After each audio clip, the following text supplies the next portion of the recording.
रूप पाहता लोचनी सुख झाले हो साधनी. अरे हरे राम राम हरि जय जय राम कृष्ण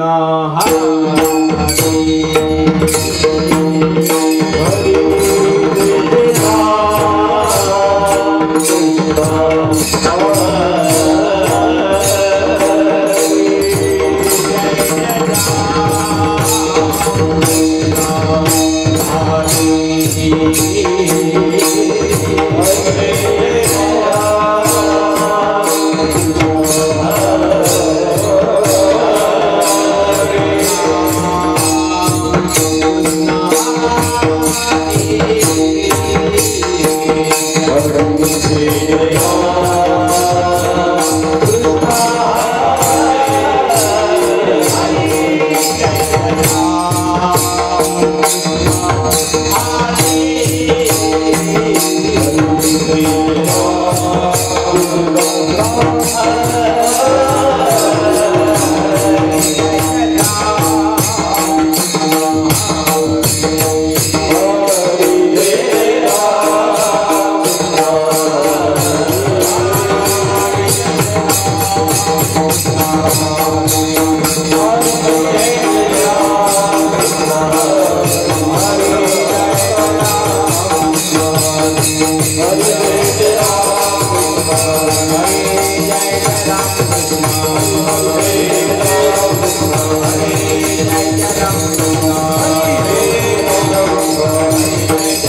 रूप पाहता लोचनी सुख जाने हो साधनी सुख जाने हो साधनी सुख जाने हो साधनी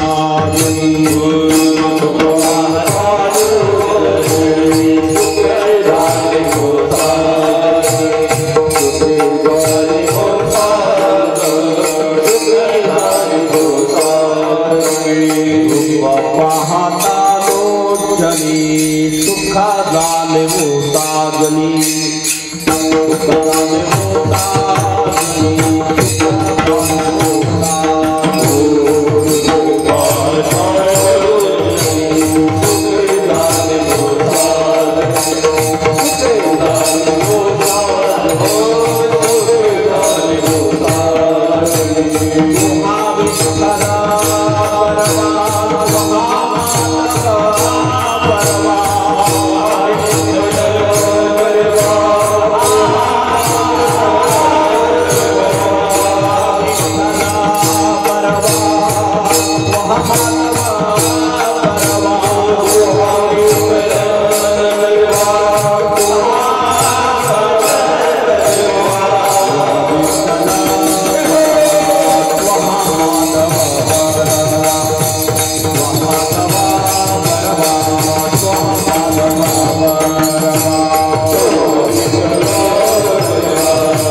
या ठिकाणी आदरणीय घोगरेताई आलेले आहेत. आपल्या सर्वांच्या वतीने धन्यवाद. कालही कीर्तनाला होत्या, आजही होत्या, चांगले योग आहे. ताई करता एकदा मनापासून आमच्या गोरडे परिवाराच्या वतीने धन्यवाद देतो.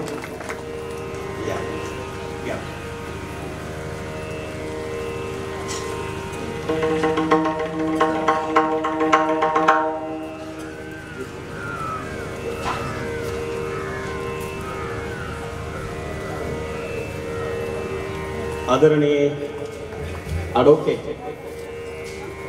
आदरणीय साहेबांचं या ठिकाणी आगमन झालं, ज्यांच्या आपला परिचय सगळ्या भागाचा चेअरमन पदावर असल्यापासून आहे. साहेबांना मनापासून सन्माननीय श्री नारायणरावजी कार्ले साहेब.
रे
पुण्याचे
राम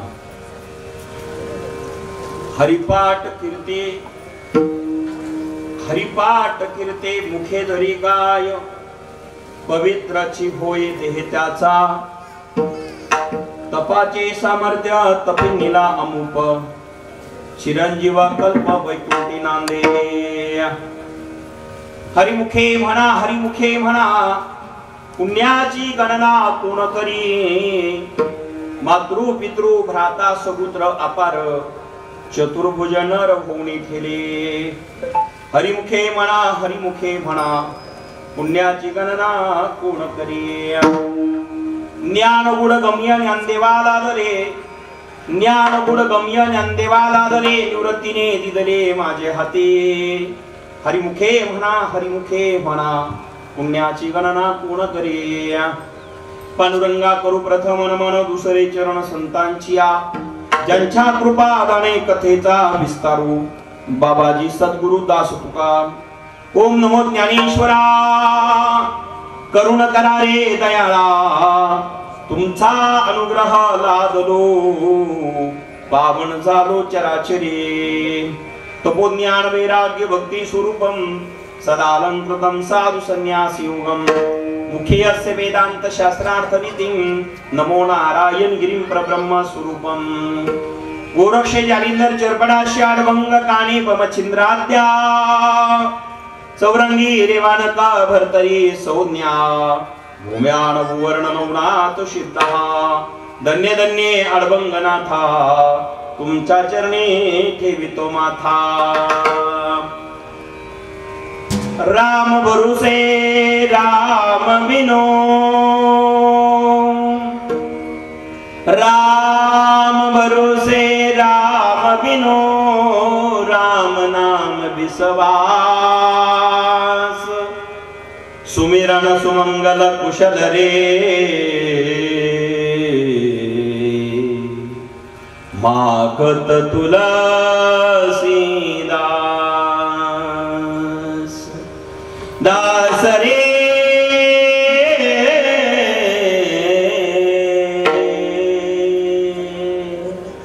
मागत तुलसी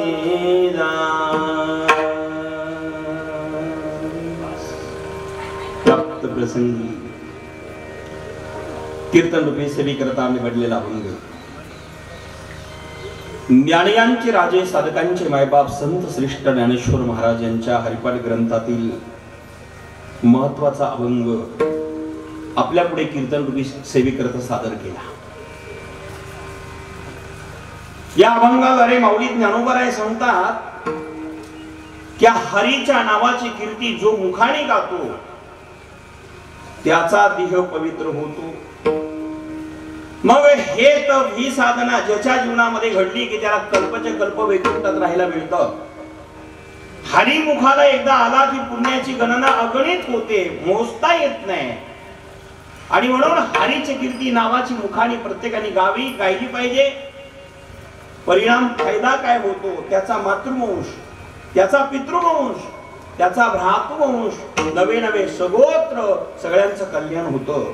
एक नामधारक कीर्ती गाणारा जन्माला आला तर ज्ञानोबराय म्हणतात ही ज्ञानाची शिदोरी माझ्याकडे कुठून आली, कोणी दिली म्हणाल तर नाथ परंपरेतून आदिनाथ शंकरापासून ही परंपरा माझ्या श्रीगुरु निवृत्तीनाथाला प्राप्त झाली। निवृत्तीनाथाने हे ज्ञान गुणगम्य ज्ञान माझ्या हाती दिलं, मी आपल्या पुढे देत आहे। म्हणून तुम्ही नामाचं चिंतन करा, कीर्ती गा, देह पवित्र होईल आणि जीवनाचं कल्याण होईल। अशा अर्थाचा अभंग आपल्या पुढे गायला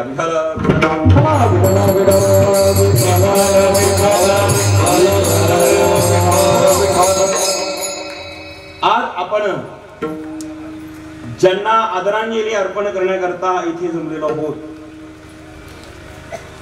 ते कैलासवासी कारभारी सावळेराम पाटील गोरडे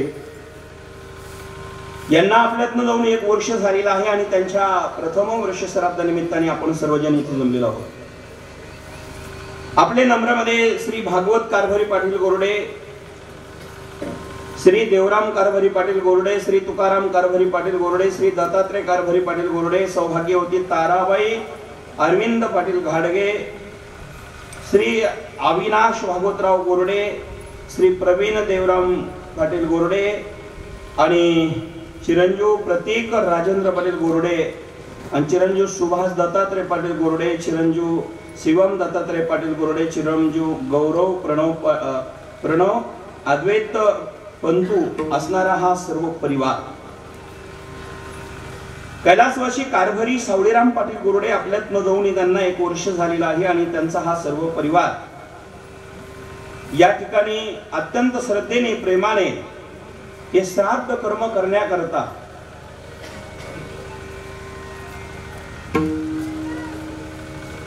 या ठिकाणी आपण सर्वजण उपस्थित झालेलो आहोत।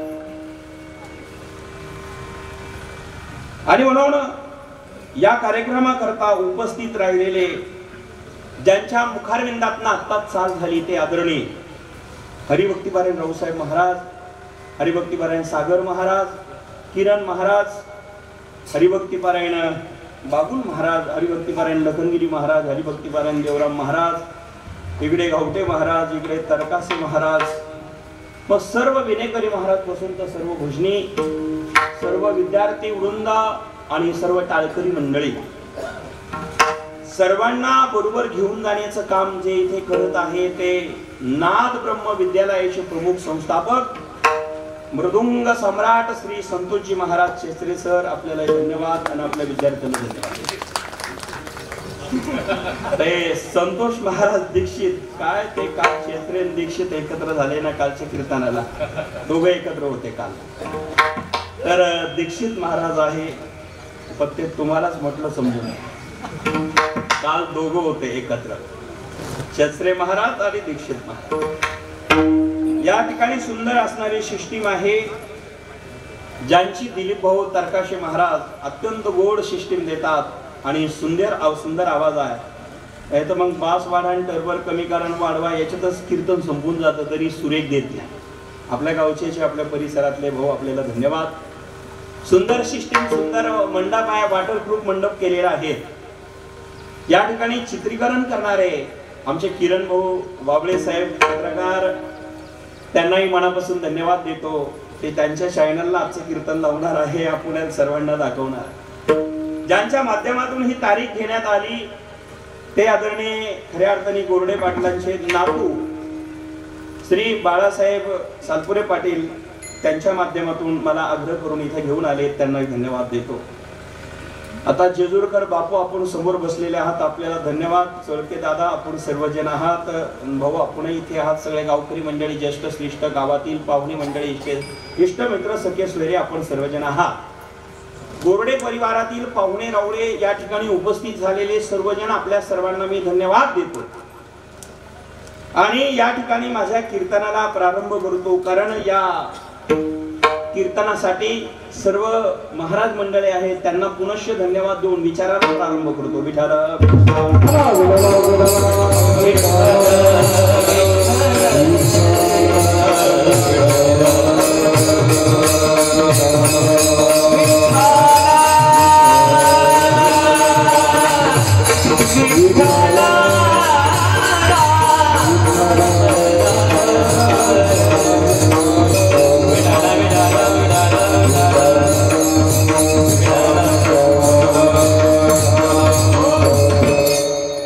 आपण सर्वजण कारभारी पाटलांना आदरांजली अर्पण करण्याकरता उपस्थित झाला.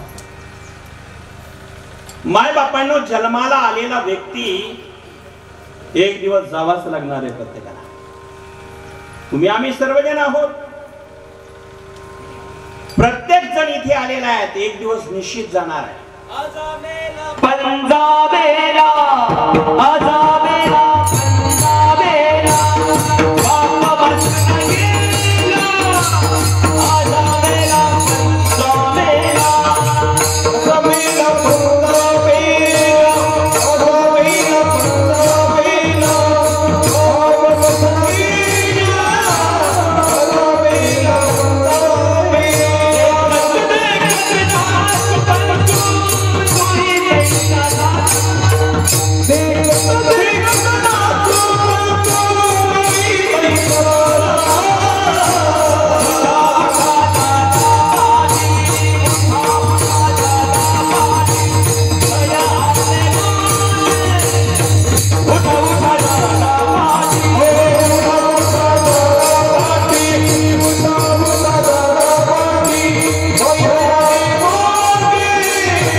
पंगा मेला, बाप मसना गेला रे, देखत देखत नातू पंतू तोही तैसा झाला रे. माय बाप अर्थात प्रत्येकाला जावा लागणार ही निश्चित आहे. मग जन्माला आलेला व्यक्ती कोणी असू द्या, गरीब असला मरावा लागतं, श्रीमंत असला मरावा लागतं, स्त्रियांना जावं लागतं, पुरुषांना जावं लागतं, देशभक्तांना जावं लागतं, हरिभक्तांनाही जावाच लागतं. येथे उरून आहे आले अवतार, येरते पामर देव किती. माय बाप, मग जन्माला आलेला प्रत्येक जण जावा लागेल.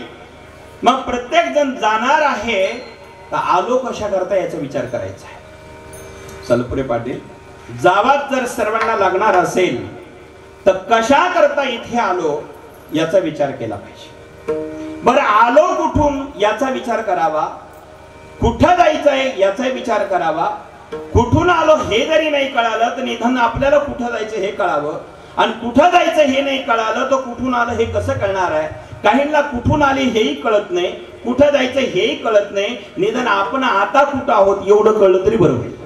पण काहींना तेही कळत नाही बरं का. आपण कुठून आलो हे कळत नाही, तर कुठून आपण आलो तर मग कुठं जायचं कसं कळणार आहे, आणि कुठं जायचं कळालं नाही तर कुठून आलं कळणार नाही, आणि निदान कुठं आपण आहोत हेही कळत नाही. फार दुर्दैव आहे बघ घावटे पाटील, फार अवघड स्थिती आहेत बरं का. कंडिशन फार अवघड आहे. तुम्ही इंग्लिश बोलतात ना, आमचे एक घावटे पाटील आहे, माझ्याकडे आले की इंग्लिश मधून भाषण करतात. त्यांच्या या वयात कोणी म्हणेल का इंग्लिश बोलत असेल, एकदम सुपर इंग्लिश त्यांची आहे.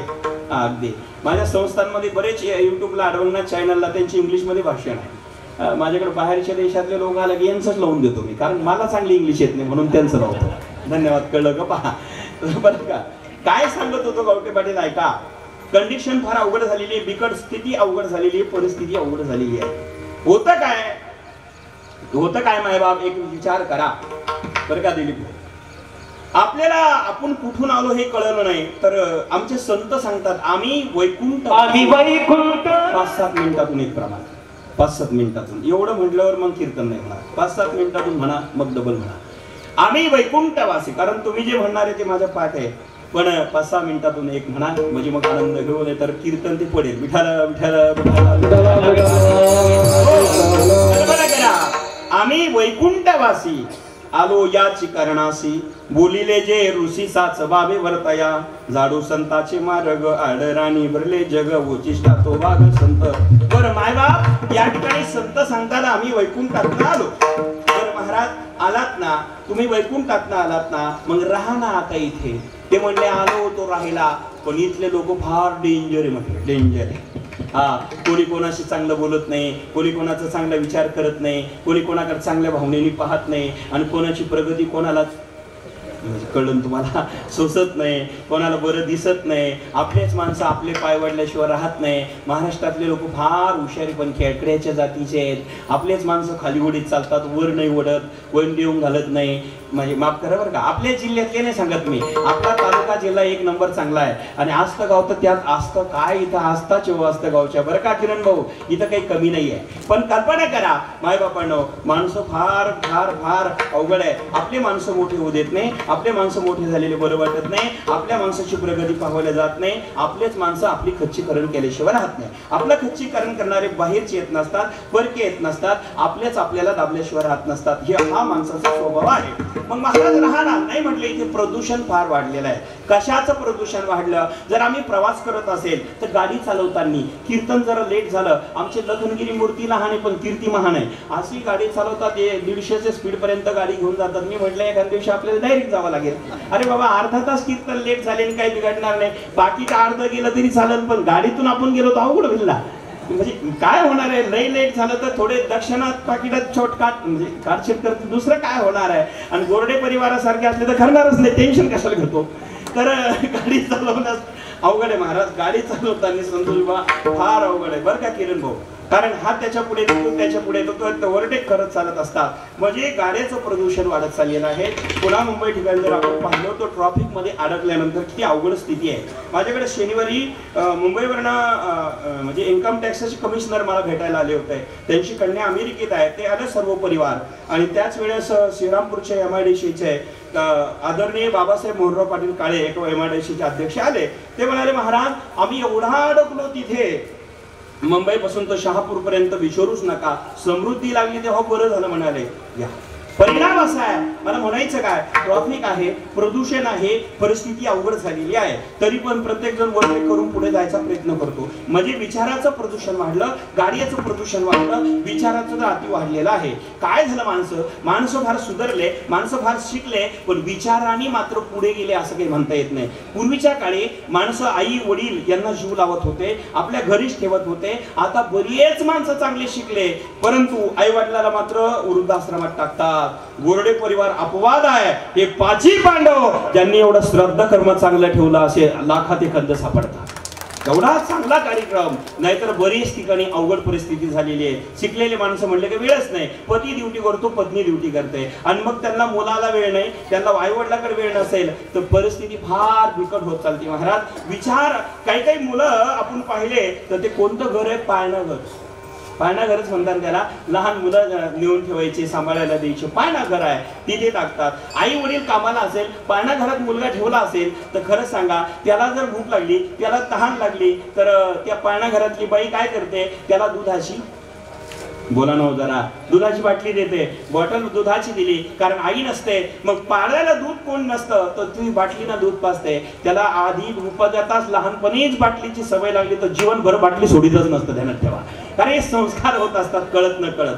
मायबापांनो, आमच्या नंदबाबाकडे 9 लाख गायी होत्या. यशोदा मातेकडे किती गायी होत्या? 9 लाख गायी होत्या. तरी पण ती कृष्णा करता स्वतः दही दोहायची आणि घुसळण करायची. म्हणून आपल्या बाळाकरता, आपल्या मुलाकरता, सगळ्या मातांना सांगतो, आपण आपल्या मुलाकरता वेळ काढला पाहिजे, आपल्या मुलाचं संगोपन केलं पाहिजे. कारण ते बाल्यावस्थेमध्ये ते संस्कार दिले जातात. कारण 3 प्रकारच्या अवस्था आहेत बरं का महाराज, 3 प्रकारच्या अवस्था आहेत बापू, 3 प्रकारच्या अवस्था आहेत. म्हणजे 1 ते 5 बाल्य अवस्था, 5 ते 7 युवा अवस्था आणि पुन्हा 12 वर्षे तारुण्य अवस्था. 3 टप्पे सांगतो. 1 ते 5 मुलाला काय करावा? लाडकोड द्यावे, संस्कार द्यावे. कारण या घरामध्ये कोणी वकील आहे, कोणी शिक्षक आहे, कोणी असणार विविध पदावर काम करत आहे. खऱ्या अर्थाने हा सुशिक्षित परिवार आहे. असा परिवार लाखात एखादा असतो आणि सगळेजण संस्कार युक्त आहेत. ही कृपा कोणाची असेल तर कारभारी पाटलाची. मायबाप ध्यानात ठेवा, त्यांचे संस्कार, त्यांची कृपा. आणि म्हणून हा सर्व परिवार अत्यंत गोड आणि चांगला आहे. नावच गोरडे पाटील आहे, त्यामुळे गोडच परिवार आहे. दत्तात्रय भाऊ मला अनेक दिवसापासून संपर्कात होते, तळमळ पाहिली, जिव्हाळा पाहिला. खऱ्या अर्थाने खूप चांगला परिवार आहे. माझा मुद्दा काय, ऐका नीट आता. 1 ते 5 मुलाचं लाड करावं, त्याचे संस्कार त्याला द्यावे आणि त्याचे लाडकोड करून त्याला खायला घालून तंदुरुस्त करावा. किरण भाऊ विशेष ध्यानात ठेवा, 1 ते 5 पर्यंत त्या ठिकाणी लाडकोड करावे, खायला द्यावं, दूध पाजून तंदुरुस्त करावा. आणि 5 वर्षाचा मुलगा झाला, 5 ते 7 वर्ष म्हणजे आणखीन 7 वर्ष त्याला काय करावा? जर ऐकलं नाही बरं का रावसाहेब महाराज, ऐकलं नाही तर प्रेमाने धाक द्यावा. बागुल बाबा 2 चापटी प्रेमाने मारावा. आणि आपण असं थोडंसं धाक देऊ शकतो. यांना काका म्हणावा, यांना मामा म्हणावा, यांना दाजी म्हणावा. हे संस्कार आपण देऊ शकतो गावठी पाटील. कधी ते 7 वर्ष. आता पहिला टप्पा 5 वर्षाचा 1, दुसरा 7 वर्षाचा 2. आता किती वर्षाचं वय झालं त्याचं? 12. म्हणजे 2 टप्पे ओलांडले. बरं, मग याच्या संस्कार द्यावे. 12 वर्षाचा मुलगा झाला की मग त्याला गुरुकुलात पाठवावं. आता गुरुकुल संपले, हॉस्टेलमध्ये पाठवावं. आता ध्यानात ठेवा, आता गुरुकुलची पूर्वीची पद्धत होती, हॉस्टेलमध्ये म्हणजे त्याला गुरुकुल म्हणावा. मग 12 वर्षे त्याला पुन्हा विद्या अध्ययन करण्याकरता पाठवावं आणि मग मात्र त्याच्याशी मैत्रीचं नातं जोडावं. ऐकताय ना आपण?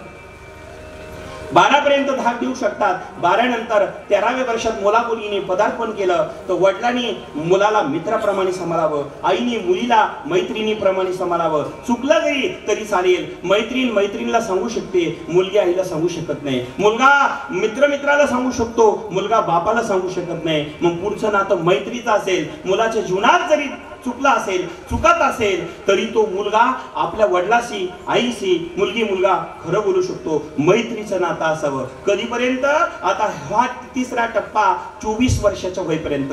पहिला 5 वर्षाचा, दुसरा 7 वर्षाचा आणि तिसरा 12 वर्षाचा, मिळून झाली 24 वर्षाचं वय. तोपर्यंत ज्ञान अध्ययन केलं. बरं, ज्ञान घेतलं, विज्ञान घेतलं, सगळ्या प्रकारचं ज्ञान त्याने हस्तगत केलं आणि मग मात्र जीवनाचा पहिला टप्पा ब्रह्मचार्य संपलं.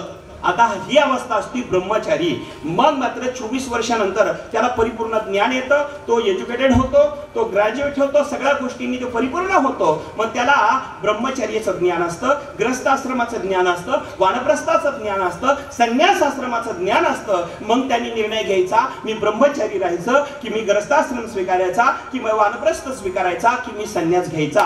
कारण त्याला ज्ञान या जीवनाच्या 3 टप्प्यांना पहिल्या टप्प्याला प्रारंभ झाल्यानंतर संपून जातो. मग लग्न केलं, ग्रस्ताश्रम स्वीकारला. नीट ऐका, ग्रस्ताश्रम स्वीकारला तर 1 ते 25 पर्यंत ब्रह्मचारी आणि ब्रह्मचार्यातनं 25 वर्षानंतर लग्न केलं तर 25 वर्ष संसार करावा. नीट ऐका, किती वर्ष संसार करावा? 25 वर्ष संसार करावा. संसार करावा नेटका, कोठेच नसावा फाटका आणि त्यात असावा परमार्थाचा चुटका. किती वर्ष? 25 वर्ष. 25 वर्ष संसार झाला, मुलं बाळा झाले, त्यांना शिक्षण दिलं. आता त्यांचे लग्न झाले, 50 पूर्ण वय झालं, दुसरा आश्रम संपला. पहिला ब्रह्मचारी 1 ते 25 ब्रह्मचारी, 25 ते 50 ग्रस्त आश्रम स्वीकारावा. ग्रस्त आश्रमात ते सुख सुविधा सगळ्या गोष्टीचा अनुकरण घ्यावं आणि त्या ठिकाणी ते सगळं झाल्यानंतर मग मात्र आता काय करावा? 50 झाले की मग मात्र आपल्या चाव्या आपल्या मुलाच्या हातात द्याव्या आणि संसाराच्या चाव्या मुलाच्या हातात द्याव्या आणि मग सांगावं, आता बाबा, कारण तुझं मी लग्न करून देतो, तुझा संसार, आणि तू आता मला 50 संपले, 51 सुरू झाले. किती? 51 मध्ये वनात गेलं पाहिजे.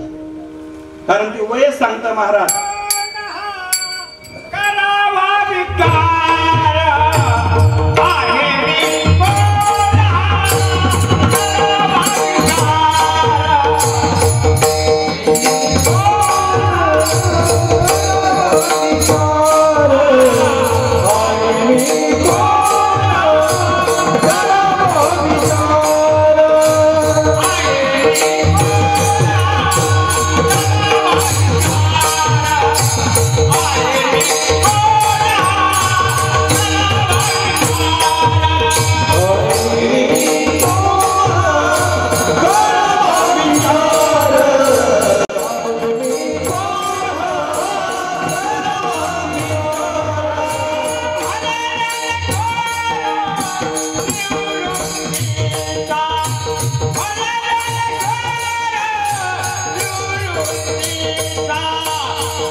जीवनात 1 ते 25 पर्यंत ब्रह्मचर्य आश्रम, 25 ते 50 पर्यंत बाळासाहेब भाऊ ग्रस्त आश्रम. ग्रस्त आश्रम पूर्ण झालं स्वीकारावा. वानप्रस्थ म्हणजे 51 सुरू झालं की पुन्हा 25 वर्ष वानप्रस्थ. पती पत्नीने आपला संसाराचा त्याग करून आपल्या मुलाबाळाच्या ताब्यात देऊन कुठेतरी वनामध्ये, आता वन राहिले नाही, आश्रमामध्ये जाऊन ध्यान भक्ती साधना करावी. आणि 75 पूर्ण झाले आणि जर दोघे एकत्र असले तर आता संसारातून व्रत त्याग करावा आणि दोघा पती पत्नीने संन्यास घ्यावा. हा जीवनाचा चौथा टप्पा आहे. पहिला ब्रह्मचारी, दुसरा ग्रस्ती, तिसरा वानप्रस्थी आणि चौथा संन्यास. महिला पण संन्यास घेऊ शकते, पुरुषही संन्यास घेऊ शकतात 75 वर्षानंतर. मग 100 पर्यंत, 100च्या पुढे नंबर लागला तर मग सांगताच येत नाही, पुढचं नाही सांगत. आता 100 पर्यंत सांगून टाकतो, बस झालं. एवढं आयुष्य आपल्याला देवाने द्यावं बरं का, याच्या पुढे नको, आता बस झालं. जगले तर मग तुम्हीच तुमचा विचार करा काय करायचं. मी 4 टप्पे सांगितले, पहिले 3 टप्पे सांगितले, हे घरी घेऊन जा. मी जाऊ का आता?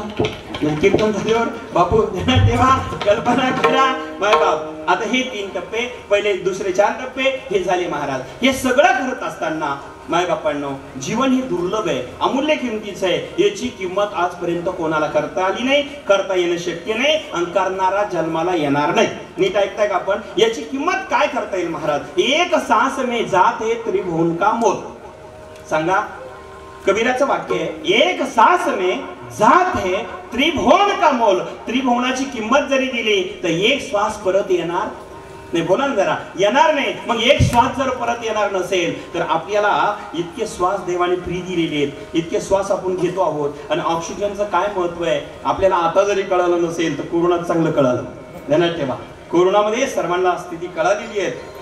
म्हणून देवाची सृष्टी आहे, देवाने निर्माण केलेली आहे आणि त्या सृष्टीमध्ये आपण माणसं मात्र अतिक्रमण करत आहोत. कारण झाडं तोडत आहोत, झाडं संपवत आहोत. निसर्ग संपत चालला. समुद्रात बिल्डिंगी बांधत चालली, समुद्रात सुद्धा अवस्था झाल्या. नद्यात घरं बांधत चालली. पुण्याची अवस्था काय झाली आज?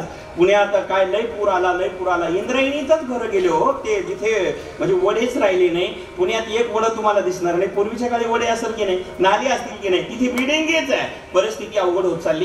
झाडं माणसं तोडत चालली आणि झाडं लावले पाहिजे, झाडं जगवले पाहिजे आणि झाडं जर जगून आणि लावायकरता दुसऱ्याला सुद्धा आपण वाटले पाहिजे. खरं सांगू का मायबाप, झाडं लावणं हे पुण्याची गोष्ट आहे. वृक्ष लगाना पुण्य समान, वृक्ष काटना पाप समान. म्हणून मायबापांना वृक्ष लावले पाहिजे. वृक्षवल्ली आम्हा सोयरी बनचरी तुकुपरांचं प्रमाण आहे. झाडं लावले पाहिजे. मायबापांना एक वृक्षाचं एक वेगळं महत्व आहे. आता इथे लिंबोणीचं झाड आहे, खऱ्या अर्थाने किती सुंदर पानं आहे, किती सुंदर झाड आहे. उन्हाळ्याच्या दिवसामध्ये आपल्याला विटामिन काही जर कमी पडल्या तर त्या लिंबामधून येतात की नाही येतात. आपण त्याचा असणारा रस पितो, त्याला आपण काय म्हणतो, रस घेत असताना तो लिंबू जेवणात चालतं, पाण्यात पिळून चालतं आणि कोणी कच्चे खातात, कोणी पिळून खातात, कोणी भाजीमध्ये टाकून खातात. लिंबू फायद्याचाच आहे. प्रत्येक फळ हे आपल्याला काहीतरी कारण देतं महाराज. तुळस माता घराच्या समोर असते. अध्यात्माच्या दृष्टीने जर पाहिलं तर तुळस हे पुण्य देत असते. आमच्या माता भगिनी, ज्या माता बहिणी आहेत, घरापुढे तुळस लावतात, रोज तुळशीला पाणी घालतात. सगळ्या महिला, पुरुष जरा कमी घालतात, पण महिला मात्र तुळशीला पाणी घातल्याशिवाय, बऱ्याच महिला असे आहे त्या जेवण करत नाही. जुन्या महिला बरं का. आताच्या वेळ नसेल तर काय करणार आहे तरी, कारण आपल्याला वेळच कमी आहे. परंतु तुळशीला पाणी घालावं. का घालावं याचं आध्यात्मिक कारण बरं का भाऊ. आध्यात्मिक कारण असं आहे की ती तुळस आम्हाला पुण्य प्राप्त करून देते. काय होतं शास्त्र सांगतो तुम्हाला ऐका. तुलसी श्री सखी शिवे वापरणे पुण्य दे, नमस्ते नारद नुते नमो नारायणी प्रिये. शास्त्र सांगतात ही नारायणला प्रिय आहे, ती आम्हाला पुण्य प्राप्त करून देते. एक बर काय होतं, तुळशीला प्रदक्षिणा मारल्या तर सगळ्या कामना आपल्या पूर्ण होत असतात. म्हणून आमच्या महिला मंडळी म्हणतात, तुळस माता तू पतिव्रता माझ्या अंगणात, तुळस माता तू पतिव्रता माझ्या अंगणात, गालीन पाणी बंदीन चरण पूर्वी मनोरथ, गालीन पाणी बंदीन चरण पूर्वी मनोरथ. म्हणजे तुळस माता तू पतिव्रता माझ्या अंगणात, घालीन पाणी वंदीन चरण पूर्वी मनोरथ, माझी मनोकामना पूर्ण कर. म्हणजे अध्यात्माच्या दृष्टीने जर विचार केला तुळस ही पुण्य देते. आणि विज्ञानाच्या दृष्टीने जर सायन्सच्या दृष्टीने विचार केला, तुळस ही रात्रंदिवस ऑक्सिजन देत असते. म्हणून दारासमोर असावा. ऑक्सिजनची आपल्या प्रत्येकाला गरज आहे. मग तो ऑक्सिजन, तो श्वास आपल्याला, एक श्वास जरी व्यर्थ केला तर त्रिभुवनाची किंमत केली तरी तो फुकट मिळणार नाही नाना भाऊ. एक श्वास जर व्यर्थ गेला या तर कल्पना करा, तो श्वास गेलेला परत मिळत नाही. मग तो श्वास जर इतक्या महत्वाचा असेल, आम्हाला देवाने हे सगळं फ्री दिलेलं आहे, मग सांगा एका श्वासाची किंमत करता येणार नाही, मग या जीवाची काय किंमत करता येईल, या देहाची काय किंमत करता येईल. हा देह देवाने आम्हाला अमूल्य किमतीचा फ्री दिलेला आहे. सांगा जर एखाद्याचे दात गेले आणि सोन्याचे दात बसवायचे असेल तर किती पैसे लागल बापू. दात बापूला कळलं मला काय म्हणायचं. आमचे जेजूरकर बापून सोळके अण्णा मित्र अत्यंत जवळचे. पण जर दात गेले तर दात जर बसवायचे असेल सोन्याचे, त्याला पैसे लागेल, पण तरी ओरिजिनल दिसतील का शेळके साहेब? जे ओरिजिनल दात आहे तशी शोभा येईल का? डुप्लिकेट जरी सोन्याचे बसवले तरी त्याची किंमत होणार नाही, पैशाने तर होणार नाही आणि पहिल्यासारखी दिसणार नाही. जाऊ द्या, किडण्या गेल्या, ज्याच्या किडण्या गेल्या असतील त्याला विचारा. एखाद्याचा हात गेला, हात बरं का तांबे साहेब, हात गेला, हाताची किंमत काय महाराज. एखाद्याचा पाय गेला, त्याला विचारा पायाची किंमत काय. ज्याचा एक इंद्रिय गेला असेल त्याला विचारा, त्याला कळतं त्याचं महत्व. आपल्याला हे सगळे इंद्रिय देवाने फ्री दिले. काय काय दिले महाराज? इंद्रिय आपल्याला देवाने दिले. इंद्रिय हात पाय दिले,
पाय कान डोळे मुख बोलया वचन, जने तो जोडसी नारायण नासे जीवपन भवरोग.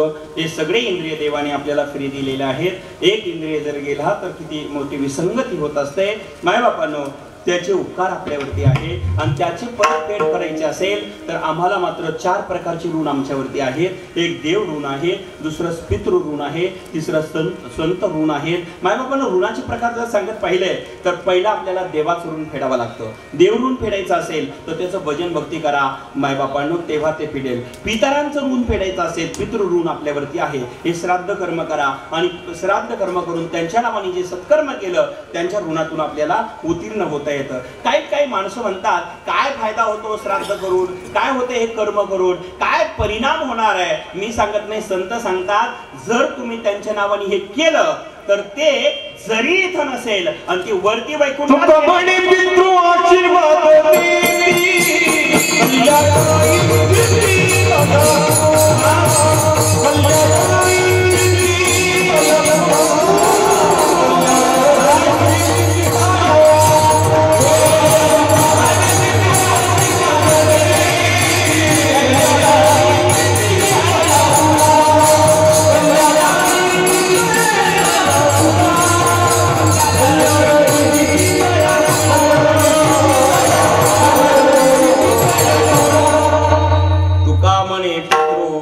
आशीर्वाद देते आणि कल्याण इच्छिते तया कुळा. कुठून आशीर्वाद देतात, इथे नसले तरी ते तिथे गेलेले असतात स्वर्गात आणि तिथून आपल्या कल्याण करतात ह्या कुळाचं. नीट ऐकताना पण कल्याण इच्छिते तया कुळा, जे कुळात हे कार्य करतात कल्याण इच्छिते तया कुळा. तुका म्हणे पितृ आशीर्वाद देते, तुकोबरायांचं प्रमाण आहे, तिथून ते आशीर्वाद देतात. म्हणून हे पितृ ऋण आहे, आपण फेडलं पाहिजे, ते केलंच पाहिजे महाराज. आचार्य संतांचं ऋण आपल्यावर आहे महाराज. देव ऋण आहे, संत ऋण आहे. संतांचं ऋण असं आहे कारण जगत हे निर्माण देवानी केलं, पण संतांनी जगत हे सजवलेलं आहे. लक्षात घेतलं का? एखाद्याने बंगला बांधणं हे पुरुषाचं काम आहे, घर बांधणं हे पुरुषाचं काम आहे, पण घर सजवणं हे महिलेचं काम आहे. नीट ऐकताना आपण घर सजवणं हे घरातल्या लक्ष्मीचं काम आहे. मग नाहीतर बरेच बंगले असं असतात तिथे गेलं का असं वाटतं इथून बाहेर कधी पडते. कारण बंगल्यात गेलं कधी पुसलेलंच नसेल, कधी स्वच्छ धुतलेला नसेल, कधी जागडेच लागलेले असतील आणि त्या ठिकाणी कधी हात फिरवलाच नसेल. अशा बंगल्यात खरंच आपण सांगू का? ऐकताय तुम्ही? बंगला बांधणारा जरी माणूस असला पण बंगल्याला घराला सजवणारी आमची लक्ष्मी असते महाराज. ती लक्ष्मी बंगल्याला सजवते बरं का साहेब भाऊ. बंगल्यात सजवते, घडवते, मग नेटनेटके डबे ठेवते, उतरण्यावर उतरणे ठेवते, डब्यावर डबे ठेवते. पूर्वीच्या काळी म्हाताऱ्यांकडे गाडगे होते, ते मडके होते, मडक्यावर मडकं असं असायचं. आता डब्यावर डबे आता डबे दिसत नाही कारण आता नवीन आधुनिक टेक्नॉलॉजी निघालेली आहेत. कारण ते डबे ठेवायला एक गरज केला आता मध्ये बंगल्यात. त्याला काय म्हणतो बोला ना जरा. मान्य उघडी नाही ना, ती घरात माता बहिणी माहित असेल ते, म्हणजे किचनच्या बाजूलाच रूम असते, स्टोर रूम बरं का, किचनची स्टोर असं म्हणा ना. काय राव मान्य नाही ना, आपण आता मान्य जुनं झालं. तुम्हाला मान्यच नाही हे सांगायला काय हरकत आहे का? ते अगदी ताईने सांगितलं बरं का. त्याला काय म्हणतात? किचनची स्टोर रूम. बरोबर आहे की नाही? मराठीमध्ये काय म्हणतात त्याला? मराठीमध्ये स्टोर इंग्लिश झालं ना, जाऊन द्या आता, काय हरकत नाही. बऱ्याच गोष्टी आपल्याला इंग्लिश बोलतो पण मराठीचा अर्थ बऱ्याच ठिकाणी माहित नसतो. सांगा, मी बरेच विनोदाने सांगत असतो. एक आता ताई बोलल्यावर आठवलं म्हणून सांगू का, नारायण भाऊ तुम्ही असणार आहे बरं का, हे गोविंदराव ध्यानात ठेवा. परिणाम असा आहे, काय होतं महाराज, रेल्वे स्टेशनला मराठीमध्ये काय म्हणतात बापू पटकन सांगा बरं. रेल्वे स्टेशनला मराठीमध्ये काय म्हणतात? काय होतं लवकर आठवतच नाही. कारण मराठीमध्ये आपण बऱ्याच गोष्टी इंग्लिश बोलून जातो पण मराठी बोलणारे माणसं इंग्लिश बोलतात, अर्थ लवकर सापडत नाही. रेल्वे स्टेशन, आता कोणी म्हणा रेल्वे स्टेशन झालं, मग रेल्वे स्टेशनला आगगाडी आगमन विगमन स्थानक असं म्हणतात, ध्यानात ठेवा. आगगाडी आगमन विगमन स्थानक, त्याला स्थानक शब्द आहे. अशा प्रकारे आता ठीक आहे, माय बापांनो बऱ्याच गोष्टी अशा असतात. काही म्हाताऱ्या सुद्धा ज्यांना इंग्लिश खरंच माहिती त्या तरी बोलून जातात. एका ठिकाणी किरण भाऊ आम्ही जेवायला गेलो, आता जेवून आलो होतो पण एका ठिकाणी जेवण चालू होतं. त्या म्हणाला मावशी महाराज थोडं जेवण हो. मी म्हटलं नाही मावशी मी जेवून आलो. अहो थोडं जेवणा. मी म्हटलं आत्ताच जेवलो, आता काही जेवत नाही, मी एकदाच दिवसातून जेवतो, आता दुपारी काही जेवत नाही. नाही म्हटलं महाराज थोडं जेवणा. नाही म्हटलं मी जेवतच नाही. महाराज पेटलं एवढं बेस्ट झालं म्हटले जेवणा बेस्ट. कळलं का? पहा म्हातारी म्हणली 2 डोळ्यावाली नाही घोटे भारत 4 डोळ्यावाली, म्हणजे इंग्लिश बोलून गेल्या. अर्थात मला सांगायचं काय, मायबापानं कळलं का आपल्याला या सगळ्या गोष्टी घरात असाव्या लागतात. त्याला स्टोर रूम म्हणतात, इथून लांबलं त्या स्टोर मध्ये सगळं ठेवलेलं असतं, बरोबर आहे की नाही. म्हणजे मग मला म्हणायचं काय, घर बांधणारा माणूस असतो, माझा विषय नीट आहे का, घर बांधणारा पुरुष असतो, पण घराला सजवणारी आमची लक्ष्मी असते. मला ते सांगायचं आहे, लक्ष्मी घरात नसेल तर ते घर सुद्धा घर राहत. खरं बोला ना तुम्हाला, जेवायला आपल्याला देतात ना, कल्पना करा लक्ष्मी घरात नसेल ते घर सुद्धा घर राहत नाही. तसं जगत हे निर्माण करणारं ईश्वर आहे. जगत रूपी घर ईश्वराने बांधलं, पण त्याला सजवलं कोणी असेल तर आमच्या संत रूपी लक्ष्मीने सजवलं. माय संतांनी त्याला सजवलं, संतांनी त्याची कीर्ती वाढवली आणि संतांनीच त्याला घडवलं. त्यांचे ऋण आमच्यावर, त्याला आचार्य ऋण म्हणतात. आणि ते ऋण आपल्याला असणारे फेडायचे असेल तर मग मात्र त्यांची सेवा, त्यांची भक्ती, त्यांची साधना करून फेडता येतं. अशी सगळं करता करता ही परंपरा संतांकडून आलेली आहे, देवानी संतांकडे दिली. ज्ञानोबराया या जगातले मोठे संत आहेत बरं का, ज्ञानोबराया जगातले मोठे संत आहेत. ज्ञानोबरायांच्या परंपरेत जर पाहिलं तर ज्ञानोबराया हे नाथ पारंपरिक संत आहे. ज्ञानोबरायांचे गुरु जर कोण पाहिले तर ते निवृत्तीनाथ आहे. निवृत्तीनाथांचे गुरु जर कोण पाहिले तर ते गैनीनाथ आहे. आणि गैनीनाथ आणि अडबंगनाथ हे दोघे गुरुबंधू आहे. या दोघांचे गुरु जर कोण असेल तर योगी गोरक्षनाथ आहे. आणि गोरक्षनाथाचे गुरु जर कोण असेल तर ते मच्छिंद्रनाथ आहे. आणि मच्छिंद्रनाथाचे गुरु कोण असेल तर भगवान शंकर आहे. आज सोमवार आहे ना, तुम्हाला काही असं दम दिलेला आहे करून जा बा कीर्तनात बोलूच नका.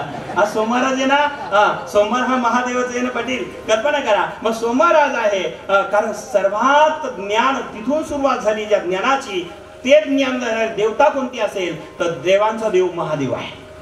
महादेव खऱ्या अर्थाने तो देव जगातला सर्वात मोठा देव आहे. महादेव बडा देव, सब देवन का बाबा, सगळ्यात मोठा देव आहे. त्याच्यापासून ज्ञान सुरू झालं आणि ते ज्ञान आपल्या निवृत्तीनाथापर्यंत, गैनीनाथापर्यंत आणि मग अडबंगनाथापर्यंत, गोरक्षनाथापर्यंत, मच्छिंद्रनाथापर्यंत आणि ते आदिनाथाने दिलं. कारण काय झालं ना, तरी आदिगुरु शंकरा लावणी शिष्य परंपरा तिथून सुरू झाली. आणि मग ते ज्ञान आता खरंच सहज मच्छिंद्रनाथाला प्राप्त झालं. महाराज अट्टापिट्टा करून नाही, अट्टाहास करून नाही, निवेदन करून नाही, मच्छिंद्रा लाधले म्हणा महाराज रोज तेची प्रेम मुद्रा, तेची प्रेम मुद्रा, तेची प्रेम मुद्रा,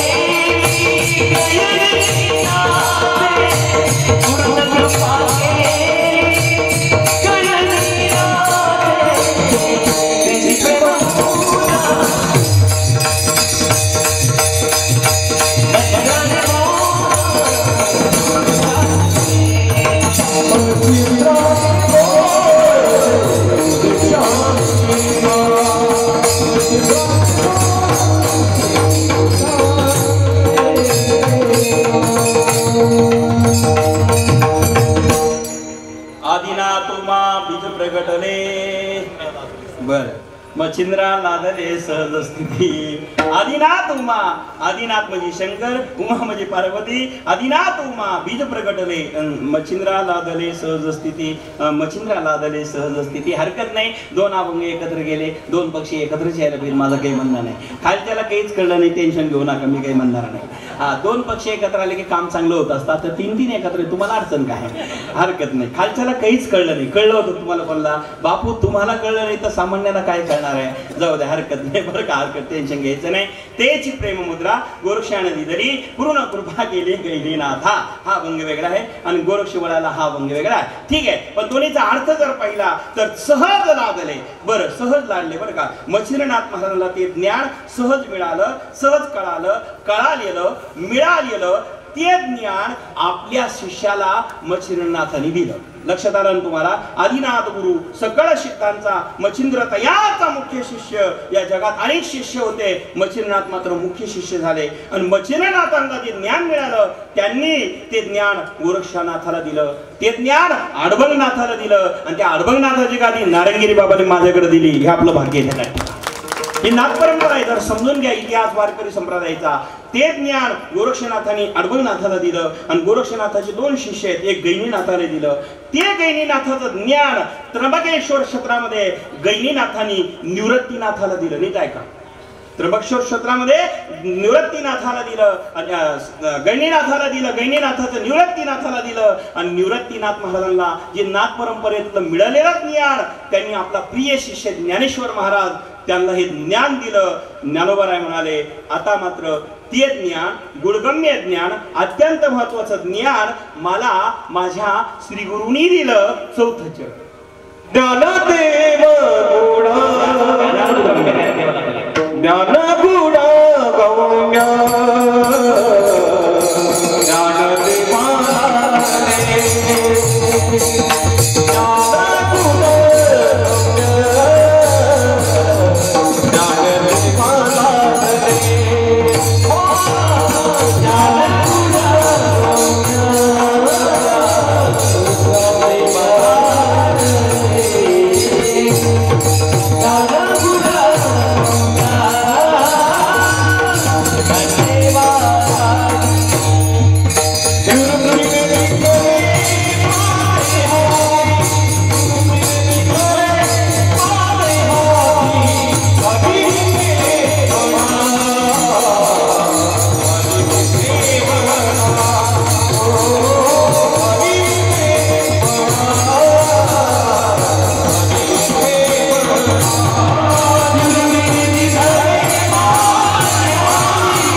ज्ञानदेवा ज्ञानदेवाला धले निवृत्तीने दिदले माझे हाती.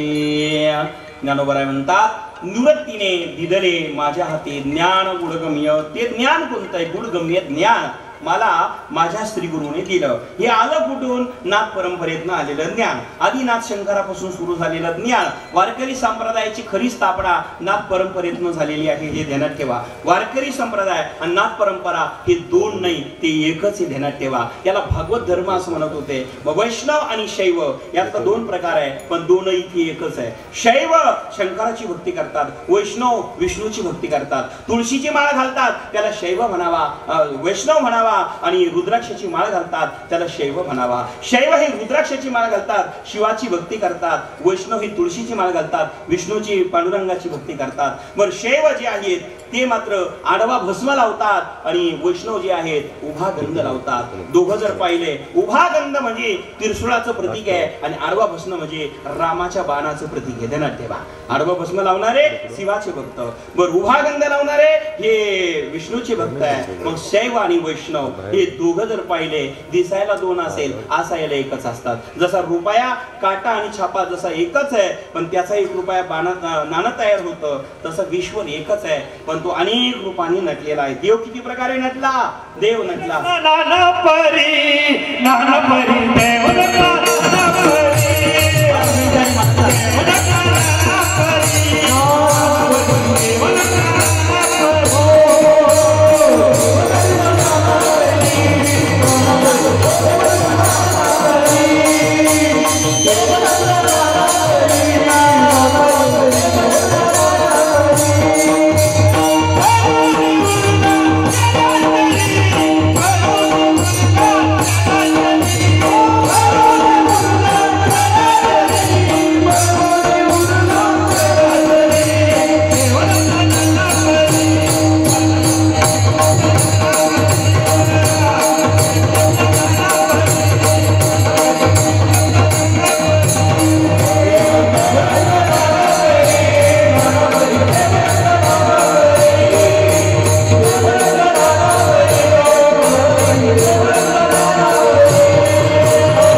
वाजता आली म्हणा आणि 5 मिनिटांनी. मी 5 मिनिटं दिलेले आहेत, मध्ये कमी नाही जास्त नाही म्हणत. वा वा, ते तरकाशे भाऊची उडी, ते झाड पहा बरं का तिकडे वर, ते टोपी लोक तिकडेच अडकायला बसला. कल्पना करा, काय आनंद आहे महाराज. अंतरीचे धावे स्वभाव बाहेरी, आतून एखाद प्रमाण आलं दाखवायला जाणार म्हणा. मोकळा म्हणा, 5-6 मिनिटातून म्हणा, म्हणजे आपण सगळे मिळून, तुम्ही आम्ही बस. खेडे बिडे देव नटला नाना परी, बरं वरून उरला चराचरी चरामध्ये भरलेला आहे तो देव. ते गुडगंबे ज्ञान ज्ञानोबरायला बाळासाहेब भाऊ निवृत्तीनाथ महाराजांकडे आलं.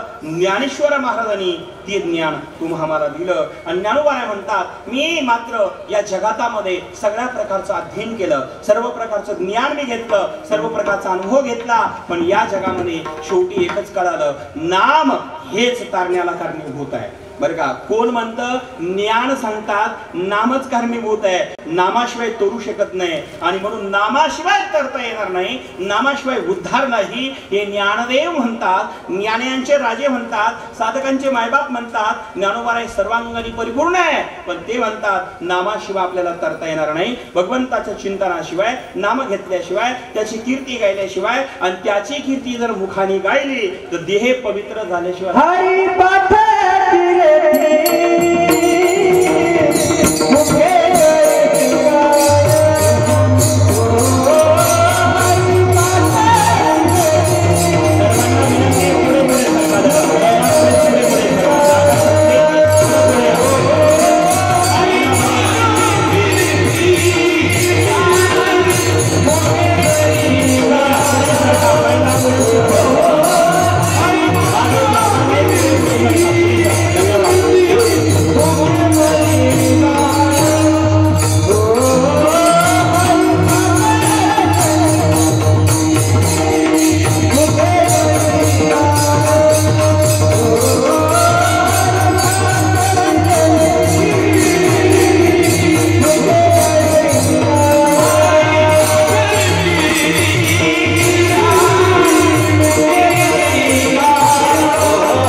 सर्वांचे हात फिरंबूया. सर्वांच्या हात अगदी 1 मिनिट ठेवा. गरमाला की आहार घेऊन भाऊ. धन्यवाद. सर्वांचे वरात, सर्वांचे वरात. 1 मिनिट फक्त. धन्यवाद. विठोबार कुमाये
हरिपाठ कीर्ती मुखी जरी गाय, पवित्राची होय देह त्याचा. माय बाप, हरीच्या नामाची कीर्ती जो मुखाने गातो त्याचा देह पवित्र होतो. हरीची कीर्ती मुखाने गायली पाहिजे, त्याचा देह पवित्र झाल्याशिवाय राहत नाही. म्हणून माय बापांनो, हरीची कीर्ती जिथे असेल आपण तिथे भगवंताचं चिंतन करा. चिंतेने दुःख मिळतं, चिंतनाने सुख मिळतं. आणि म्हणून चिंता सोडावी आणि चिंतन करावं. हेचे माझे विनवणी, हेचे माझे चिंतन करा, चिंतन करा, जरनायका जनार्दनी, राम नामे चिंतावे, राम नामे चिंतावे, राम नामे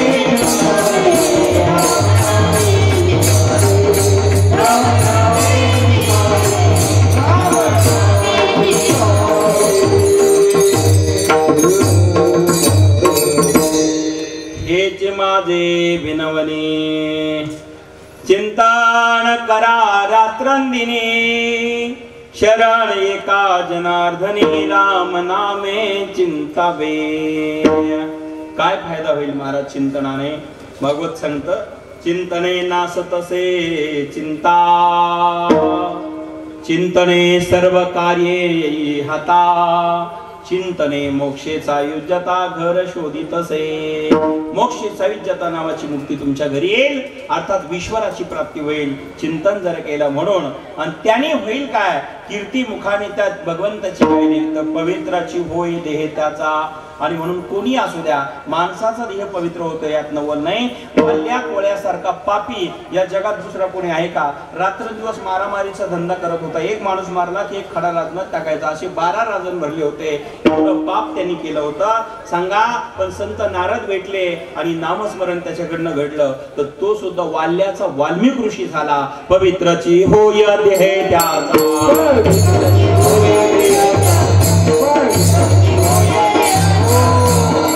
अर्थात त्याचा देह पवित्र झाला ज्याने एवढं काम केलं. एवढं पाप आपल्या कोणाकडनं कधीच घडलेलं नाही. जरा विचार करा, त्याचा रात्रंदिवस बिझनेसच तो होता, धंदाच तो होता, पण त्याच्याकडनं एवढं पाप झालं तरी देह पवित्र झाला. त्या वाल्याचा वाल्मिक ऋषी झाला आणि त्यांनी रामायण लिहिलं. आणि लिहिलेलं रामायण रामाला तसंच वागावं लागलं. महाराज लक्षात आलं का? बोलिले वाल्मिक तैसाची करीन आणि वरतून दावीन नामा म्हणे. बदलून दावीन नव्हे, वरतून दावीन असं असणारा प्रश्न आहे. मग जरा विचार करा, जे रामायण त्यांनी लिहिलं अर्थात ती घटना त्यांनी लिहिली, बदलण्याची वेळ कधीच आलेली नाही. विचार करा ती काय काय लिहिलं असेल महाराज. पापी होता, गुंडा होता, मारामारी करणारा होता, पण संत भेटल्यावर जीवन बदलून जातं.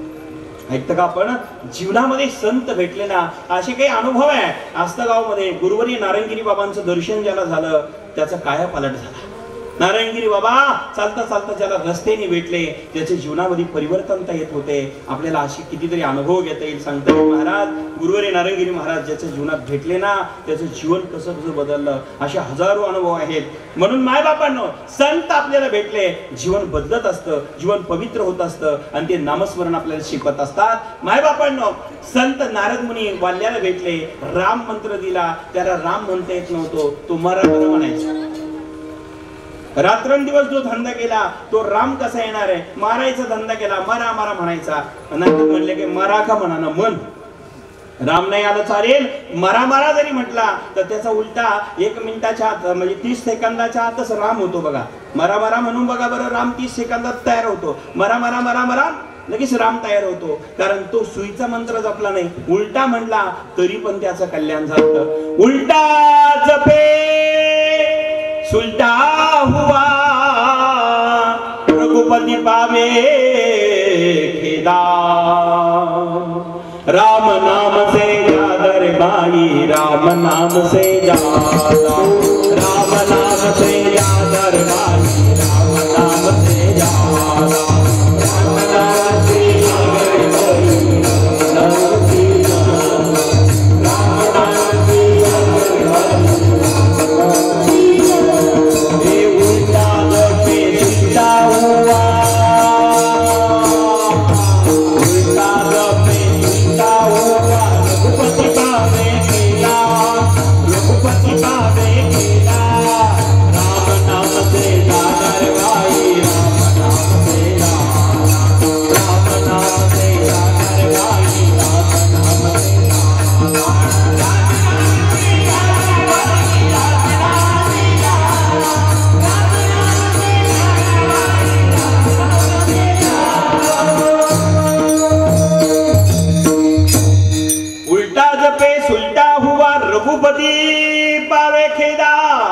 राम नाम से ज्यादा रे भाई, राम नाम से ज्यादा।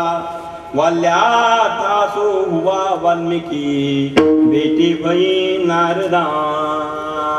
सागर ऊपर पत्थर तारे, सागराच्या वर राम लावानी पत्थर तरले गेले, ही ताकद आहे। आणि म्हणून जो देवाचं नाव घेतो, पवित्राची होय देह त्याचा हरिपाठ कीर्ती, मुखे जरी गाय आणि पवित्राची होय देह त्याचा मुखानी हरिपाठ कीर्ती गायले देह पवित्र होतो। किती पापी असू द्या महाराज, पाप्यातले पापी हजारो घेता येईल। अजामेळ पाहिला, एवढा पापी होता, नाव घेतलं उद्धार झाला। वाल्मिकी नाव घेतलं उद्धार झाला। बरं अनेक सांगता येईल महाराज आपल्याला, हजारो भक्त असे आहे, नाव घेतलं कल्याण झालं। सज्जन कसं आहे, रात्रंदिवस मांस विकायचा धंदा करत होता, पण कीर्ती मुखानी गायली, देव त्याचे काम करायला आला। सज्जना कसा या भिकू लागे मास, आणि माळ्यासाव त्यास कृपू लागे। बरं उंच नीच मालिका पाहिली ना आपण, लक्षात येतीस मायबाप। उंच नीच काही नेने भगवंत, तिष्ठे भाव भक्त देखोनिया, तिष्ठे भाव भक्त देखोनिया। पुत्र कल्या विदुराज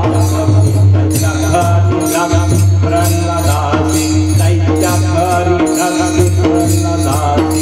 चरण रंगो लागे जो हितात संगे, आज चरण रंगो लागे जो हितात संगे। कबीराज मागे कबीराज मागे सज्जना का साया विपुला के माता, माया सावता सतगुरु लागे, माया सावता सतगुरु लागे, माया सावता सतगुरु लागे। विचार करा, ही नावाची ताकद आहे। म्हणून पवित्राची होय देह त्याचा, देह पवित्र होतो। मायबाप माणसाचा उद्धार होईल यात नवल नाही। ज्ञानोबराच्या सानिध्यात एक रेडा आला होता, येडा नाही, कोण आला? रेडा आला महाराज, रेडा आला। आणि त्या रेड्यावरती दृष्टी पडली, त्याच्या मुखातून जर बोला ना वेद बोलले, रेड्या मुखी वेद बोलविला, गर्भ तुझ्यांचा रमिला। बरं शांतीरूपी प्रगटाला ज्ञानोबा माझा, रेड्याच्या मुखातून वेद बोलवले। ही ताकद संताची नोय, हा सामान्य महिमा संतांचा। नैवेद्य हातीचा मूर्ती जेवी, मायबाप जर विचार करा, ही ताकद संतांची आहे। एक रामायणात पशु होता, पशु, त्याने नाव गायलं आणि त्याचाही उद्धार झाला। त्याचं नाव गिद्धराज जटायू। जटायू आपल्या महाराष्ट्रातली कसं आहे, नाशिक जिल्ह्यातली।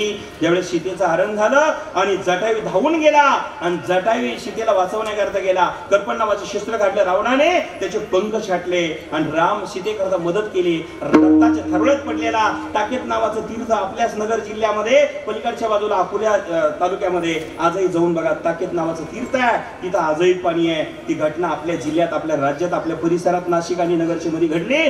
परिणाम असा झाला, राम तिकडनं आले, लक्ष्मण आले आणि दोघांची भेट झाली, आणि रामाने त्याचं मांडीवर डोकं घेतलं। कोणाचं? बोला ना, हात जोडतो। पशुचं, पाखराचं। गिद्धराज पशु आहे, पशुतला पशु, घीन पशु। गिद्धासारखा काय होते गिद्धराजला? काय सुंदर पक्षी आहे का? पोपट आहे का? बगळा आहे का? अरे तो गिद्धराज आहे। तरी पण त्याचं मांडीवर डोकं घेतलं, सांगितलं काका ही दशा तुमची कोणी केली? अशी दशा पंख कोणी तोडले? त्यावेळेस तो काय म्हणतो ऐका आता, 2-3 चौपाय गातो महाराज तुम्ही वाचा, 2-3 चौपाय महाराज ऐका आता। रामाला उत्तर दिलं त्यांनी, प्रभू ऐकताय ना आपण, माझी ही दशा कोणी केली? नाथ दशानन जयी गती केली, नाथ दशानन जयी गती केली, जनक तुका सेता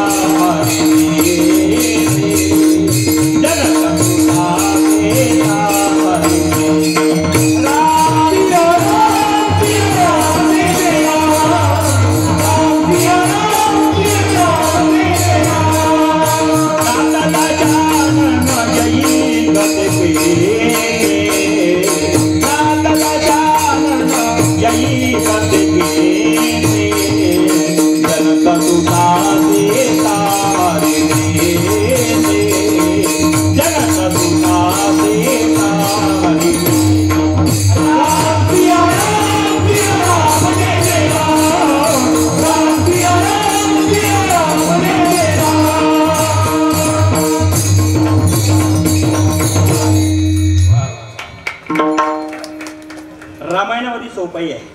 नाथ दशानन याई गते केने जनक सुता सीता हरिलेनी. राम सिया राम हे राम. जनकाची सुता अर्थात मुलगी जनक सुता सीता हरिलिन्नी नाथ दशानन यही गती किन्नी जनक सुता सीता. बस जनकाची कन्या अर्थात सीतेचं हरण रावणाने केलं, त्यांनी माझी दशा केली. नाथ दशानन यही गती किन्नी. हिंदी भाषा आहे पण आजची नाही, 400 वर्षापूर्वीची हिंदी नीट ऐका. नाथ दशानन यही गती किन्नी जनक सुता सीता हरिलिन्नी. राम म्हणाले असं कशामुळे घडलं, सर्व कथा सांगितली. आणि मग आता त्याच ठिकाणी आता काका तुमचा उद्धार करतो म्हणले नाही. मी ऐकलंय देवा 4 पुत्र त्या दशरथा, अंतकाळी एक नव्हता. 4 पुत्र राजे दशरथावर झाले पण पाणी पाजवायला एक नव्हता. त्याच्यातला 4 पुत्रापैकी एक ज्येष्ठ पुत्र श्रीराम आणि त्याच्या मांडीवर माझी मान. हा मरायचा चान्स कोण सोडणार आहे रामा.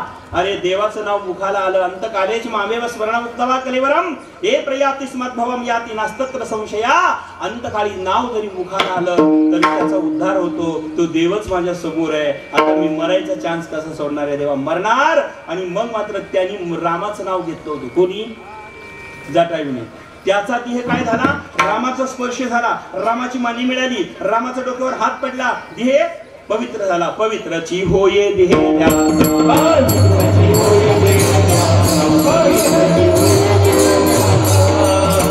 पवित्र देह झाला. याचं कारण असं आहे महाराज, रामाच्या स्पर्शाने रामाच्या नावाने आणि त्यांनी मात्र जप केला त्याचा उद्धार झाला. काय जाकर नाम मरत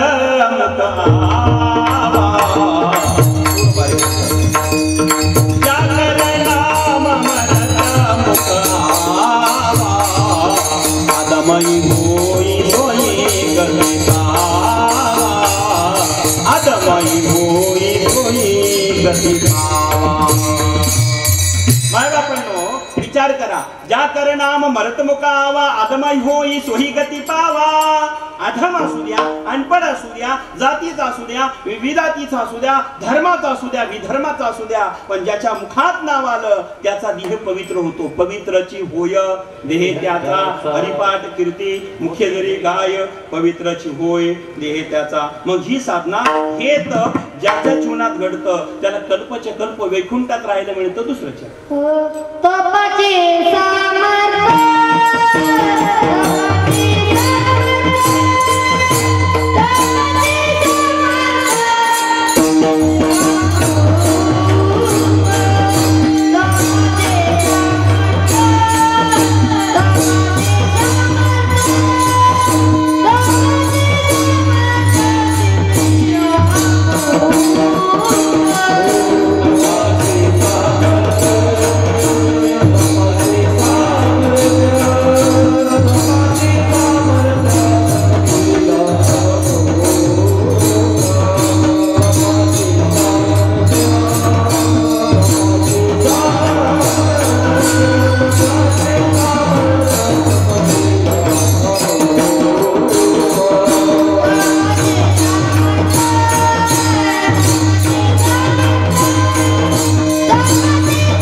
तपाचे सामर्थ्य तपिनीला अमुप चिरंजीव कल्पा वैकुंठी नांदे. माय बाप, तपाच्या सामर्थ्याने, ते तपाच्या सामर्थ्याने होतं काय महाराज, चिरंजीव होऊन राहता येतं, कल्पाच्या कल्प वैकुंठात जाता येतं. मग कल्पच्या कल्प वैकुंठात राहायचं असेल, जायचं असेल, भगवंताचं चिंतन करा, नामस्मरण.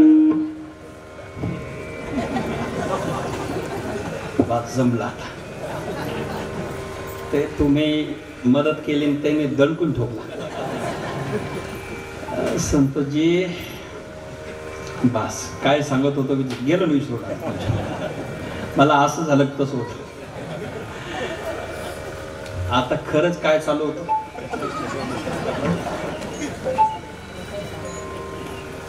मी विसरलो, सांगा ना. हा, कीर्तन. असं ठीक आहे. तपाचे सामर्थ्य तपिनीला, ते वाजल्यामुळे थाडकन तपच गेलं.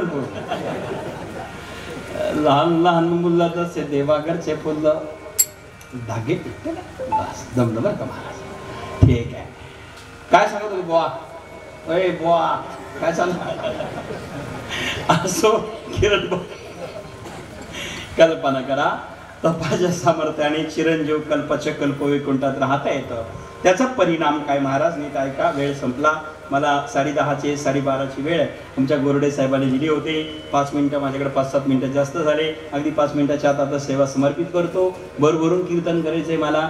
5 भावाचा परिवार आहे, मोठा परिवार आहे, आणि या परिवाराला इथे असणारं खऱ्या अर्थाने आपण सर्वजण भेटण्याकरता आलेलो आहोत. आज श्रावण महिन्यातील सोमवार असल्यामुळे उपवास आहे. फराळाची व्यवस्था सर्वांकरताच इथं केलेली आहे. तरी कोणीही न फराळ करता जाऊ नये असं महाराज आणि गोरडे परिवाराच्या वतीने विनंती करतो. कारण सगळ्यांनी फराळ करून जा. आता मी पुन्हा वाढेल बरं का, आता 1 मिनिटं वाढेल. श्रावण हा 71 वर्षांनी आला. हा श्रावण जो आलेला आहे ना, हा महिना जो आलेला आहे तो 71 वर्षांनी श्रावणातल्या सोमवारांनी श्रावण सुरू झाला, आणि श्रावणातल्या सोमवारांनी श्रावणाची समाप्ती म्हणजे शेवट होणार आहे. लक्षात येतं ना, 5 सोमवार आणि हा 5 म्हणजे एकत्र 5 या महिन्यामध्ये श्रावणी सोमवार आहे, आणि श्रावणाची सुरुवात 71 वर्षानंतर आली. आता परत 71 वर्षालाच असा योग येणार आहे. पण त्यावेळेस आपण कोणी जर खरं बोला ना, जाऊन दे तुम्ही असाल पण मी नसणार आहे या दिनात. 71 वर्षांनी खऱ्या अर्थाने आपण आता कोण असेल कोण नसेल सांगता येत नाही. हा 71 वर्षांनी हा योग आला, आणि पुन्हा सोमवार आहे. आपल्या भाषेतला दुसरा सोमवार आहे, आणि उत्तर भारतातला 4था सोमवार आहे बरं का सर. आपल्या भारतात 2 परंपरा आहे, कारण तिकडे उत्तर भारतातला 4था सोमवार आणि महाराष्ट्रातला दुसरा सोमवार आहे आपल्या परंपरेतला. तर हा सोमवार अत्यंत महत्त्वाचा असल्यामुळे सगळ्यांनाच फराळ केलेला आहे. इथे कोणीही फराळ केल्याशिवाय जाऊ नका. दुसरे एक अंधश्रद्धा बाजूला करा. या निमित्ताने सांगतो, श्राद्धात कीर्तन झाल्यानंतर काही माणसं जेवत नाही. काय म्हणतात, आम्ही काशी केलेली आहेत, आम्ही देव केलेले आहेत. असं कोणत्या ग्रंथात लिहिलंय मला आणून द्या. मी नारंगिरी बाबाचा शिष्य, हजारो ग्रंथ आम्ही वाचले. नारंगिरी बाबाने आम्हाला शिकवलं. असं काही अंधश्रद्धा शिकवली नाही. अन्न हे पूर्ण ब्रह्म असतं. अन्नावर हे संस्कार मंत्र म्हणून केले जातात. कीर्तनानंतर ते अन्न राहत नाही, तो प्रसाद होतो. अंधश्रद्धेला बळी पडू नका. प्रसाद हा खा, कारण अन्नमय प्राण आहे, आणि अन्न वायाला जाऊ देऊ नका. 2 गोष्टी फार महत्वाच्या आहे बरं का शेळके पाटील. 2 गोष्टी फार महत्वाच्या आहे. एक संताचा क्षण, आणि दुसरा अन्नाचा कण. हे भाग्याने प्राप्त होत असतात, वायाला जाऊ देऊ नका त्यांना. संताची क्षण आणि अन्नाचा कण कधी व्हायला जाऊ देऊ नका. म्हणून श्राद्ध असेल, पुण्यस्मरण असेल, किंवा विविध कार्यक्रम असेल, तो प्रसाद होता. आम्ही गुरुवर्य नारंगिरी बाबाकडे जेव्हा विद्याध्ययन केलं, आमचा एक अनुभव सांगतो बेटातला. बाबा श्राद्धाच्या म्हणजे प्रसाद घेऊन यायचे, शिरा असेल, बुंदी असेल, आणि तो प्रसाद आम्हाला बेटात द्यायचे. महाराज म्हणायचे, गंगागिरी बाबाचं नाव घ्यायचं, हा महाप्रसाद तयार होतो. कसला श्राद्ध कसला काय, हे नारंगिरी बाबांचं वाक्य ध्यानात ठेवा. म्हणून माय बापांनो, पवित्र असतो अन्न. जर तुम्हाला अजून पटत नसेल तर अजून 1 मिनिट वाढेल. बघ घेऊ का साहेब, काय हरकत नाही ना. दत्त भाऊ सांगा ना, दत्तात्रय भाऊ 1 मिनिट वाढेल. मी ज्या गादीवर आहे, माझी परंपरा सरलाबेट नारंगिरी बाबांची आहे. मी ज्या गादीवर आहे, माझी गादी नवनाथाची. तुम्हाला सर्वांना माहिती की नाही साहेब, आपण सगळेजण आहात. नवनाथापैकी जे गोरक्षनाथ, माझ्या म्हणजे अडबंगनाथाचे गुरु कोण आहे, मी कीर्तनात सांगितलं ना आता, गोरक्षनाथ आहे. गोरक्षनाथ महाराजांनी आपल्या गुरु मच्छिंद्रनाथा करता भूक लागली होती, वडे मागितले, डोळे दिले होते. हो तुम्ही जागी का? ते श्राद्धाचेच वडे होते. वड्यासाठी डोळे देणारे आमचे नाथ योगी आहे आणि गुरुला प्रसन्न करतात. सांगा, वड्यासाठी जर डोळे देत असेल आणि ती नगर जिल्ह्यातच घडलेली घटना. राहुरी तालुक्यात नगर जिल्ह्यात कनगर नावाचं गाव आहे. राहुरी फॅक्टरी पासून 6 किलोमीटरवरती. तिथं बुगडेश्वराचं आजही मंदिर आहे. जाऊन एखाद्या दिवशी दर्शन घेऊन. आपल्याच ठिकाणचं होय. म्हणून श्राद्धक्रमाचे वड्यासाठी गोरक्षनाथांनी डोळे दिले, गुरुला तृप्त केलं. कसली अंधश्रद्धा बाळगून गाका. आणि म्हणून अन्न हे पूर्ण ब्रह्म आहे. अन्न कधीच असणार वायाला घालू नका. पवित्र आहे, देवाचं नाव घ्यायचं आणि अन्न खायचंय, काही बिघडणार नाही. म्हणून मायबापांनो, आज तर फराळच आहे, सगळ्यांनी फराळ करा. याच्याकरता 2-3 मिनिटं घेतले. विठ्ठल विठ्ठल आता 1 मिनिटात माझा अभंगाचा शेवटचा भावार्थ सांगतो. काय होतं? हरीच्या नामाची कीर्ती मुखाने गायली, पवित्र देह होतो. बर तपाच्या समर्थाने कल्पाच्या कल्प वैकुंठात जायला मिळतं. आणि हे सामर्थ्य आपल्याला जर प्राप्त झालं तर आपले एकट्याचं कल्याण होत नाही, एकट्याचं उद्धार होत नाही, एकट्याचं भलं होत नाही. तर आपला मातृवंश, आईचा मातृ म्हणजे आईचा वंश आणि पितृ यानी पिताचा वंश, या दोघं मातृवंश पितृवंश भ्रातू यानी भावाचा वंश, नवे नवे सगोत्रापार यांचं कल्याण होतं. तिसरं चरण मातृ पितृ भ्राता सगोत्र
यांचं कुळ या सगळ्यांचा उद्धार झाल्याशिवाय राहणार नाही. म्हणून अशा अर्थाचा अभंग आपल्या पुढे गायला, सरळ सरळ अर्थ भावार्थ सांगण्याचा प्रयत्न केला.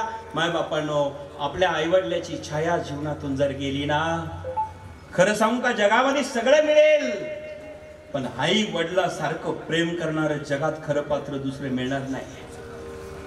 मायबाप जनाचा परिवार, 5 पांडव घरामध्ये सर्वांना शिकवलं, सर्वांना आपल्या पायावर उभं केलं, मुलींचं कल्याण केलं, सर्वांना आपल्या पायावर उभा करून 98 वर्षाच्या वयापर्यंत त्यांना साथ दिली.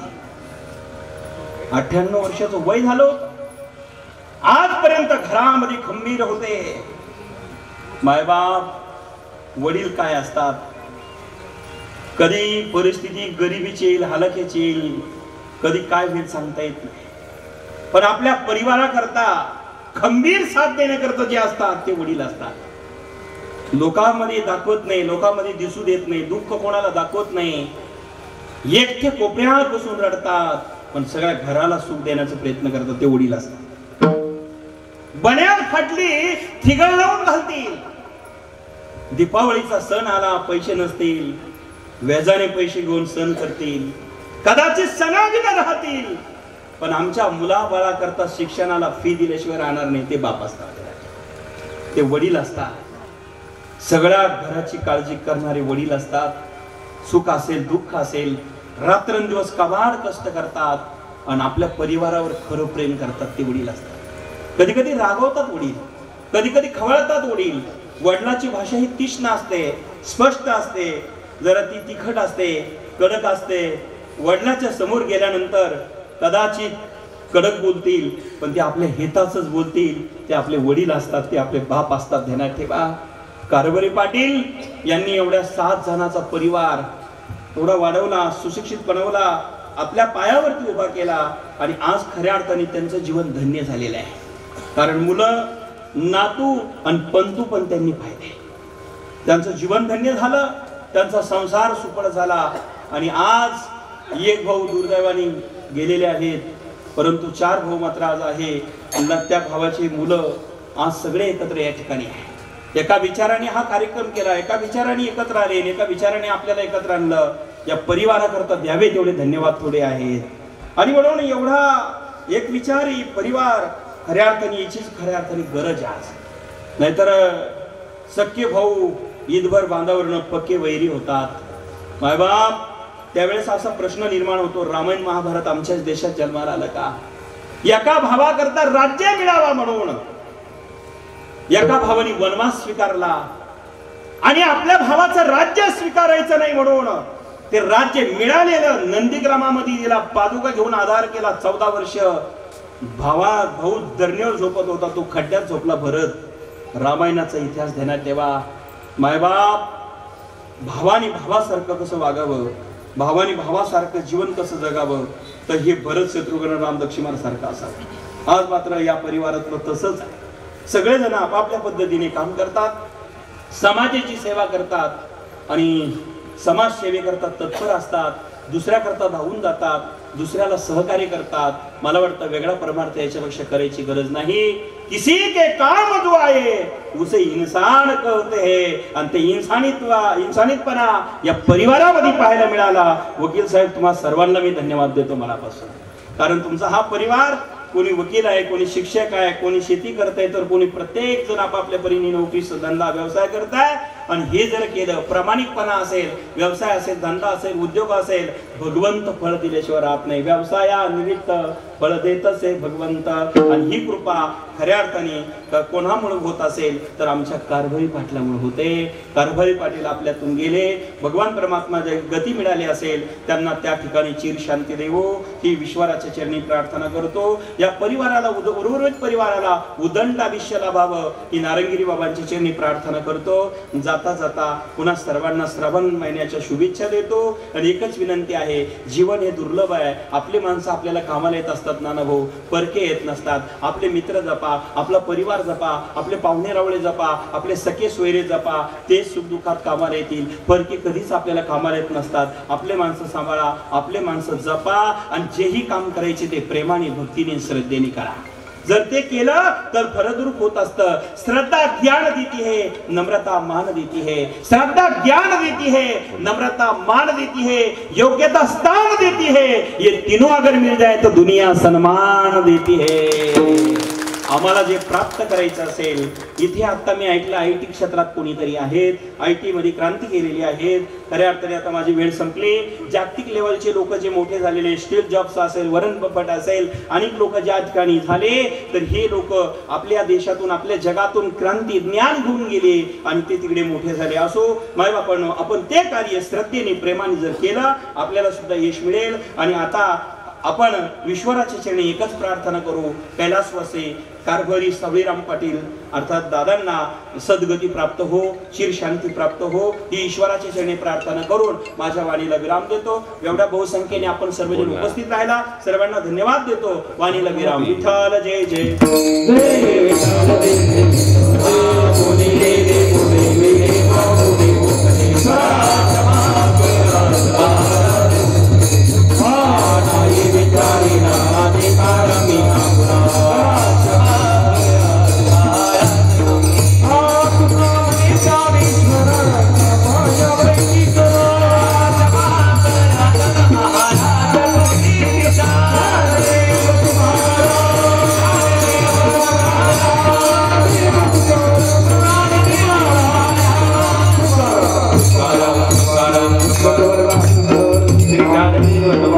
पंढरीनाथ